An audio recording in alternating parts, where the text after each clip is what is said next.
Para pemirsa sekalian, selamat bertemu kembali dengan saya Dr. Joko Mariono atau DJM dalam program Obsesi, obrolan sehat penuh inspirasi.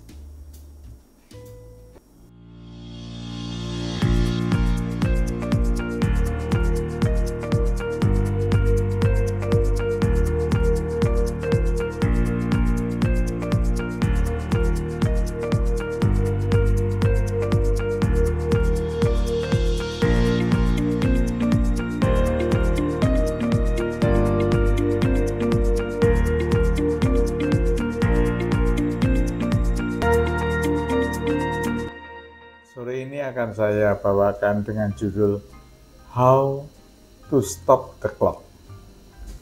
Seperti kita ketahui bahwa umur diukur dalam 3 ukuran, yaitu umur kronologik yang biasanya kita selamat ulang tahun dan lain-lain, umur biologik itu secara seluler, dan umur psikologik. Sebagai orang tua itu kita disebut mbah, itu perhatian dari enaknya kanggo tambah. Jadi kalau cucunya nggak punya duit untuk beli jajan di sekolah, bisa nambelin gitu loh. Sepuh disesep sampai apa, kadang-kadang sampai hari tua pun anak-anak ada yang bergantung pada kita. Kemudian yang terutama adalah tugas kehidupan kita itu sudah hampir selesai, yaitu tugas apa? Orang Jawa mengatakan 5 ngo. 1, ngayomi, memberikan pengayoman pada keluarga. 2, ngimami, memberikan pengimaman pada keluarga untuk satu norma tertentu. Kemudian ngayani, memberikan kekayaan. Yang 4, ngomai, ya kalau bisa dikasihkan rumah atau apa ya, atau paling enggak terhadap diri sendiri ada rumah. Kemudian yang paling terakhir nganai, ya nggak mungkin, sudah tua kok nganai ya. Setelah fasa-fasa tadi yang 5 ngo tadi kita sudah lakonin, maka apa yang kita harus perbuat di hari tua, yaitu 5 tur. 1, tutur. 2, sembur. 3, uwur. 4, syukur. 5, tafakur. Jadi pertama tadi tutur. Jadi dengan usia yang lebih tua kita bisa memberikan nasihat pada generasi muda, tentang pengalaman kita. Kemudian yang kedua, sembur. Sembur memberikan semangat, tapi juga bisa merupakan hak veto. Misalnya nggak setuju, bilang enggak. Kalau setuju, bilang iya. Misalnya pada biasanya dimintai restu untuk pernikahan, bisa melakukan sembur. Sembur ini lebih keras daripada tutur. Yang ketiga, bisa memberikan uwur, sedikit dana, terutama untuk cucu-cucu yang tadi itu, yang misalnya pulang sekolah nggak punya duit, nggak ada duit untuk ojek, ya kita bisa memberikan sedikit. Kemudian setelah uwur itu tafakur, sudah mulai mendekat ke Yang Maha Kuasa. Oh ya, sebelum tafakur itu syukur. Syukur itu berterima kasih. Yang nerima, yang ngasih. Terima-terima, kasih-kasih. Jadi meskipun sudah tua, kalau menerima sedikit dibagiin yang kurang mampu, misalnya beramal, itu namanya syukur. Yang nerima, yang ngasih, terima, kasih. yang terakhir adalah tafakur, sudah mendekatkan diri pada yang kuasa. Kira-kira begitu. Inilah tugas orang tua, itu sudah hampir selesai. Tapi di balik itu semua itu mengandung stres. Stres ini dihitung oleh Hamilton, disebut Hamilton score, bahwa keputusan pensiun itu stresnya ternyata rendah, 30. Kemudian masalah keuangan itu 45. Masalah warisan 65, tambah lagi, tinggi lagi. Tapi masalah perkawinan dan kehilangan pasangan itu paling tinggi, stresnya itu 80. Makanya pada orang tua kejadiannya adalah tertawa itu dalam sehari kurang dari 30 kali. Tapi bayi tahu itu 300 kali dalam sehari. Nah, inilah. Jadi kita ini harus menghindarkan stres ini ya. Coba gimana cara menghindarkan stres ya? Seperti dalam menangani masalah, seperti makan bubur panas. Bubur panas itu dimakan dari yang pinggir dulu, yang dingin. Dengan berlalunya waktu yang di tengah itu akan dingin juga. Jadi nggak semua persoalan itu harus diselesaikan secara serentak atau segera ya. Teori daripada biologik yaitu penuaan sel itu apa? Teori dari penuaan sel itu ada 3 macam. Satu, oleh karena tear and wear, jadi oleh karena rusak oleh karena dipakai, misalnya pada sendi-sendi lutut.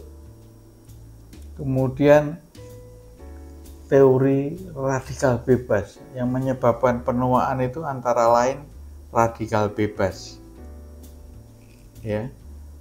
Kemudian teori basal metabolisme. Basal metabolisme itu dengan menurunkan metabolisme maka sel-sel itu lebih awet. Contohnya burung kolibri itu denyut nadinya 200 kali per menit. Hidupnya berapa? Ya 2 bulan atau berapa. Tapi penyu yang 20 kali per menit hidupnya bisa ratusan tahun. Nah, itulah metabolisme penyu memang rendah sekali. Bagaimana kita orang tua itu untuk nggak cepat tua selnya, ya kita turunkan metabolic rate itu. Satu, dengan banyak istirahat, tidur cukup, aktivitas diringankan, itulah yang menyebabkan penuaan sel itu akan tertunda ya. Dan sumber radikal bebas saya kira sudah tahu ya, dari jalan raya, dari paparan rokok, dari alat-alat yang mengandung elektromagnetik ya. Kemudian apa bahaya daripada radikal bebas?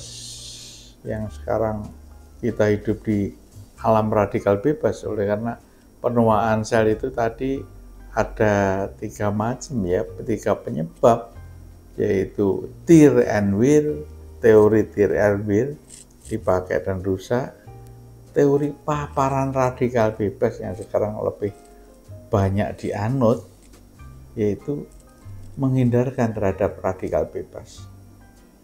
Radikal bebas dari mana? Termasuk dari komputer dan gadget. Itu ada aturannya supaya gak menuakan sel, yaitu teori 20 menit di hadapan komputer, 20 detik menghindar melihat objek 20 meter. Nah, ya, itu untuk menghindarkan radikal bebas. Kemudian yang lain adalah makanan apa yang sekarang bisa menjaga terhadap penuaan sel ini. Pertama yang disarankan adalah makanan pada orang tua adalah protein putih. Protein putih berasal dari ikan. Ikan mengandung omega 3, 6, 9, di mana protein putih ini bisa mencegah radikal bebas merusak pembuluh darah. Pembuluh darah di mana? Di mana saja. Bisa pembuluh darah otak, pembuluh darah jantung, pembuluh darah pankreas misalnya. Bahwa makan ikan ini tidak akan timbul diabetes, artinya diabetes bisa dicegah, stroke bisa dicegah, penyakit jantung koroner bisa dicegah. Sudah saya kemukakan di pertemuan yang lalu bahwa pada GC Prevention 1, omega 3 itu menyebabkan kematian mendadak serangan jantung itu dikurangi sampai 45%, sangat tinggi sekali. Ya, jadi protein putih. Kemudian yang sering dipakai orang adalah teh. Minum teh. Apakah minum teh ada manfaatnya? Ada. Teh itu ada 3 macam, yaitu teh hijau, fermentasinya hanya 1 kali, teh coklat atau oolong tea, fermentasi 2 kali, dan black tea itu yang bisa disimpan puluhan tahun. Itu selain difermentasi juga diperam lebih lama lagi. Mana yang bermanfaat? Yang dianut orang sekarang adalah teh hijau. Teh hijau mengandung theaflavin dan thearubigan, ya, masih seger sekali. Jadi teh hijau difermentasi 1 kali. Ya, lah kenapa harganya lebih mahal? Ya, oleh karena kegunaannya. Teh hijau cukup mahal harganya. Ya. Kemudian pada penelitian Sudpen Adderley nampak di situ bahwa yang minum teh 250 cc ataupun 500 cc itu jauh penyakit jantung koronernya lebih bagus pada peminum teh 500 cc. Jadi 1 cup pagi, 1 cup sore, bagus sekali. Sudah ada penelitiannya banyak, antara lain dari Yokum, dari banyak sekali, ini ada 12 peneliti. Jadi minumlah teh supaya awet muda, ya. Tapi teh harus diseduh dan segera diminum. Jangan lebih dari 15 menit. 15 menit teh itu thearubigan dan theaflavinnya akan turun. Kemudian yang naik adalah tanin, zat penyamak kulit. Jadi segera anget-anget itu 15 menit sudah diminum untuk memperoleh manfaat yang positif. Ya. Kemudian kita bicarakan lagi adalah yang sering dibicarakan adalah mengenai bawang putih. Bawang putih ini mengandung alisin. Alisin ini sangat bermanfaat sekali untuk memelihara kesehatan jantung, mereduksi kolesterol, mengencerkan darah, dan menurunkan tekanan darah. Seberapa banyak? Ada yang memakai bawang putih ini bawang putih tunggal, boleh 1 atau 2 tiap hari, atau dalam bentuk serbuk atau dalam bentuk tablet itu 1200 mg sehari.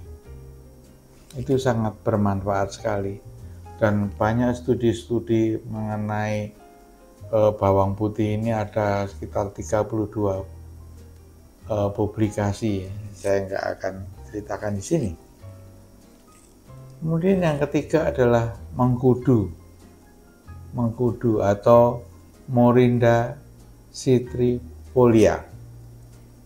Ini mempunyai efek terapeutik yang lebih luas dari ini, yaitu antibakteri, antivirus, anti jamur, anti tumor, anti inflamasi, dan meningkatkan analgetik, ya, menghilangkan rasa sakit. Oleh karena dalam morinda ini ada zat yang disebut scopoleptin, ya, seronin, anthraquinone, dan beta sitosterol. Nah, ini yang bermanfaat ini, ya. Jadi silakan kalau ada yang sudah dibentuk cairan, silahkan dipakai. Itu sangat bermanfaat untuk stop the clock. Jadi jalannya jam penuaan itu bisa dilambatkan, ya, sehingga usia menjadi lebih panjang.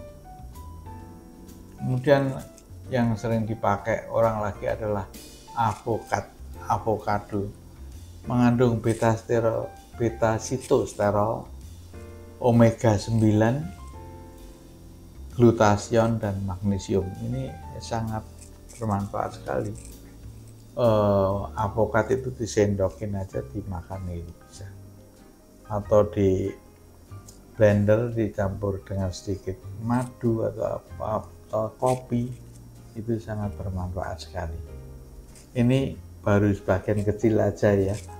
Nanti lain waktu saya akan cerita lebih banyak mengenai zat-zat yang menahan penuaan tubuh atau memperbaiki fungsi umur biologis. Kalau psikologis sudah saya bicarakan tadi di atas, mengenai biologis ini agak luas dan banyak. Demikian yang perlu saya sampaikan. Terima kasih, selamat sore.